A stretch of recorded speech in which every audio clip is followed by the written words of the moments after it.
سلام بنات، نتمنى ان شاء الله تكونوا في اتم صحه والعافيه وانتم كتشاهدوا هذا الفيديو. مرحبا بكم من جديد في قناتي وقناتكم شيوات اسيل. غادي نشارك معكم ان شاء الله في هذا الفيديو ألذ واروع طاجين بالكروفيت والكالامار. كيجي البنات اكثر من رائع، كيجي معلك ولذيذ لذيذ بزاف. نتمنى ان شاء الله تجربوه. انا اكيد اذا جربتوه غادي يعجبكم بزاف. فبلا ما نطول عليكم خليكم معايا حتى لاخر الفيديو.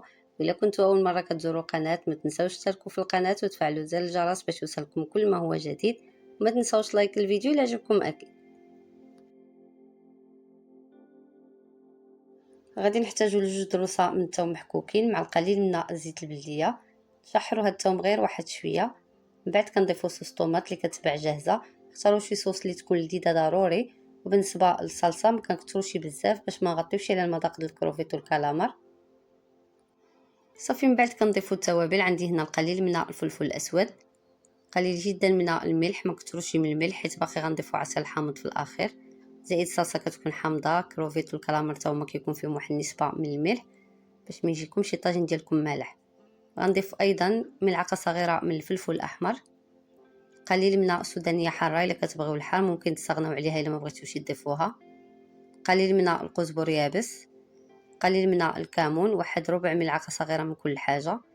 خليط ما بين المعدنوس والقزبر مقطعين رقاقين كيف ما كتشوفوا، واحد الورقه من الرند. صافي من بعد كنخلطوا هاد التوابل مع الصلصه ونخليو داك الصلصه حتى تشحر واحد شويه. من بعد كنضيفوا الكالامار الكميه اللي بغيتو. في الاول كنضيف غير الكالامار، عاد كنضيف من بعد الكروفيت حيت الكالامار كدي شويه الوقت في الطياب باش ما يبقاش مجبد معنا ويجينا رطب فاش كنا كناكلوه. كنضيفوه هو الاول ونخليوه واحد مده 10 دقائق حتى يطيب شي شويه. من بعد كنضيف عليه الكروفيت. صافي هنا من بعد ما كدوز 10 دقائق كيطلق داك الكالامار الماء ديالو، كيزيد يعلق لنا الصلصه ديالنا وكذلك كيعطي واحد اللذه رائعه. وهنا غادي نضيف الكروفيت ونخليوها واحد مده 10 دقائق اخرى ونطفيو على الطاجين ديالنا. ما نخليوهمش مده طويله باش ما يقصحش معكم الكروفيت وحتى الكالامار.